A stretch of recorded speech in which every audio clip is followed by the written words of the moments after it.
ఖచ్చితంగా మళ్ళీ మనం పైకి లేస్తాం. విషయం ప్రతి ఒక్కరం కూడా గుర్తుపెట్టుకోవాలి. ఎందుకు ఈ మాట కూడా చెప్తా ఉన్నానంటే, రాజకీయాలలో అన్నిటికన్నా ముఖ్యమైన అంశం క్యారెక్టర్, విలువలు, విశ్వసనీయత. ఈ పదాలకు అర్థం తెలిసి ఉండడం రాజకీయాలలో చాలా అవసరం. రాజకీయం అంటే ఎల్లవేళలా అధికారమే కాదు. అధికారంలో లేనప్పుడు కష్టాలు ఖచ్చితంగా వస్తాయి. కానీ ఖచ్చితంగా కష్టాలు వచ్చినప్పుడు మనం ఖచ్చితంగా ఏ రకంగా రియాక్ట్ అవుతాం అన్నది మన చేతుల్లో ఉంది. విలువలు, విశ్వసనీయత లేని మనిషిగా రాజకీయాలు చేద్దామా, లేదా కష్టాలు వచ్చినప్పుడు ఆ కష్టాలను ఎదుర్కొని హుందాగా నిలబడుతూ మళ్ళీ 5 సంవత్సరాలు కళ్ళు మూసుకుంటే 5 సంవత్సరాలు అయిపోతాయి, మళ్ళీ 5 సంవత్సరాల తర్వాత మన పాలన వస్తుంది, మన ప్రభుత్వం వస్తుంది, అప్పుడు మళ్ళీ మనమే ఆందోళన ఎక్కుతామన్నది కూడా గుర్తుపెట్టుకొని అడుగులు వేస్తామా అన్నది మనలో ప్రతి ఒక్కరూ కూడా ఆలోచన చేసుకోవాలి. ఇదే మన ప్రభుత్వం అధికారంలో ఉన్నప్పుడు కులం చూడలేదు, మతం చూడలేదు, ప్రాంతం చూడలేదు, రాజకీయాలు చూడలేదు, చివరికి ఏ పార్టీకి ఎవరు ఓటు వేశారు అన్నది కూడా చూడకుండా ప్రతి పథకము కూడా డోర్ డెలివరీ చేయించాం. మనం అర్హత మాత్రమే ప్రామాణికంగా తీసుకుని ప్రతి పథకము, ప్రతి మంచి కూడా ప్రతి ఇంటికి డోర్ డెలివరీ చేయించాం. అలా ప్రతి మంచి, ప్రతి పథకము డోర్ డెలివరీ చేసిన ప్రభుత్వం మనదైతే, పాలన మందైతే, ఈరోజు కేవలం వాళ్ళ పార్టీకి ఓటు వేయలేదు అని మాత్రమే, ఓటుకు వేయకపోవడమే పాపం అన్నట్టుగా ఈరోజు రావణ కాష్టం సృష్టిస్తూ ఉన్నారు, విధ్వంసం చేస్తూ ఉన్నారు,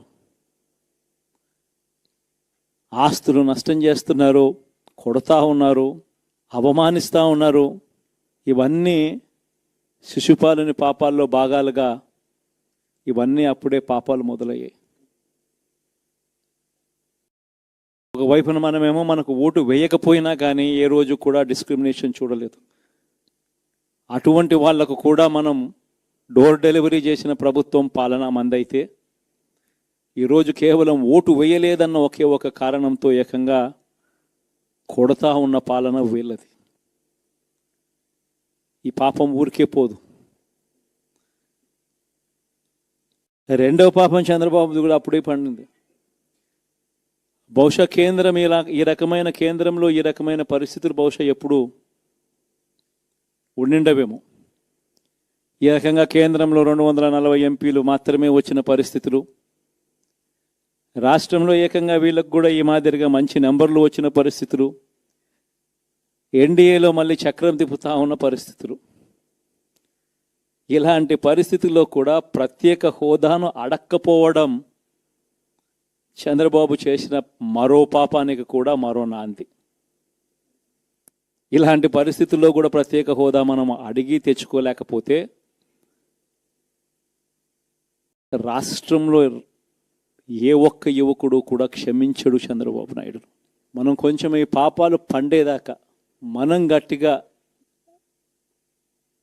దీన్ని నిలబడగలిగితే, ముందుకు తీసుకొని పోగలిగితే ఈ పోరాటాన్ని ఆటోమేటిక్గా శిశుపాలని 100 పాపాలు ఫాస్ట్గా ఎరోడ్ అయిపోతాయి. అంటే ప్రతి ఒక్కరూ ఈ విషయాలన్నీ గుర్తుపెట్టుకోమని కోరుతాం. ఇవన్నీ బహుశా నేను చెప్పేటివన్నీ కూడా మీ అందరికీ కూడా తెలియనేటివి కాదు. కేవలం నేను మీ అందరికీ గుర్తు మాత్రమే చేస్తా ఉన్నా. కష్టాలు రావడం అన్నది సర్వసహజం. కష్టాలు ఇలా మనం ఎదుర్కొని నిలబడడం అన్నది మన చేతుల్లో ఉన్న అంశం అన్నది మాత్రం ఖచ్చితంగా ప్రతి ఒక్కరూ గుర్తుపెట్టుకోమని మీ అందరితో కూడా కోరుతా ఉన్నా.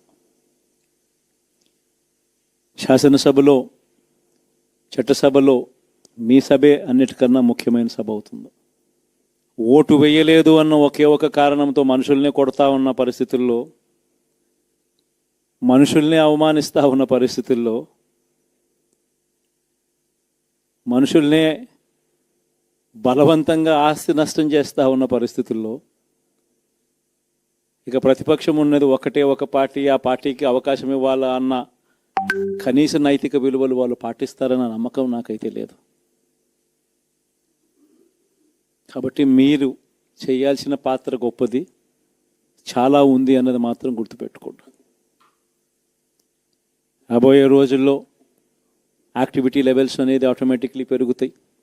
రాష్ట్ర వ్యాప్తంగా ఉన్న కార్యకర్తలందరినీ ఎవరినైతే వాళ్ళు ఇబ్బందులు పెట్టారో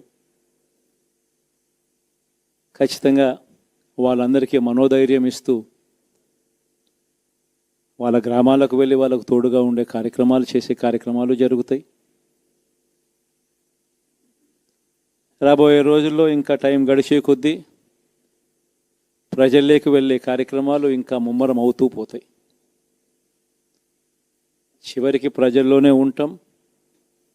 ప్రజలతో కలిసి పోరాడే కార్యక్రమం వేగంగా టైం గడిచే కొద్దీ మనము వేగంగా అడుగులు ముందుకు వేస్తాం. ఒకటి మీ అందరికీ చెప్తా ఉన్నా, ఎటువంటి వివక్ష లేకుండా, ఎటువంటి లంచాలు లేకుండా, ఏ నెలలో ఏమిస్తామో అని ముందే చెప్పి క్యాలెండర్ ప్రకటించి ఆ నెలలో అది తప్పకుండా ప్రతి సంవత్సరం తూచా తప్పకుండా ప్రతి సంవత్సరం అది జరిగేట్టుగా చేస్తూ ఏకంగా 2,70,000 కోట్ల రూపాయల వివిధ పథకాల ద్వారా మాట తప్పకుండా జరగడం కూడా గతంలో ఎప్పుడూ కూడా చూడలేదు, జరగలేదు. ఇవన్నీ కూడా నేను ఏదైతే చెప్తా ఉన్నానో ఇవన్నీ ఎప్పుడూ చూడని మార్పులు, గతంలో ఎప్పుడు జరగని సంస్కరణలు. విద్యారంగంలో అయితేనేమి, వైద్య రంగంలో అయితేనేమి, వ్యవసాయ రంగంలో అయితేనేమి, సామాజిక న్యాయం అంశంలో అయితేనేమి, మహిళా సాధికారత అంశంలో అయితేనేమి, గవర్నెన్స్ విషయంలో అయితేనేమి, ఎప్పుడు జరగని చూడని సంస్కరణలను కూడా తీసుకొచ్చు. ఇవన్నీ నేను ఏదైతే చెప్తా ఉన్నానో ఇవన్నీ మనం చేసి చూపించి ప్రజల మన్ననలు పొందిన తర్వాతే ఎన్నికలకు వెళ్ళాం. ఎన్నికల్లో ఏమైందో తెలీదు. 5 సంవత్సరాలు కళ్ళు మూసుకుంటే చాలా అయిపోయింది.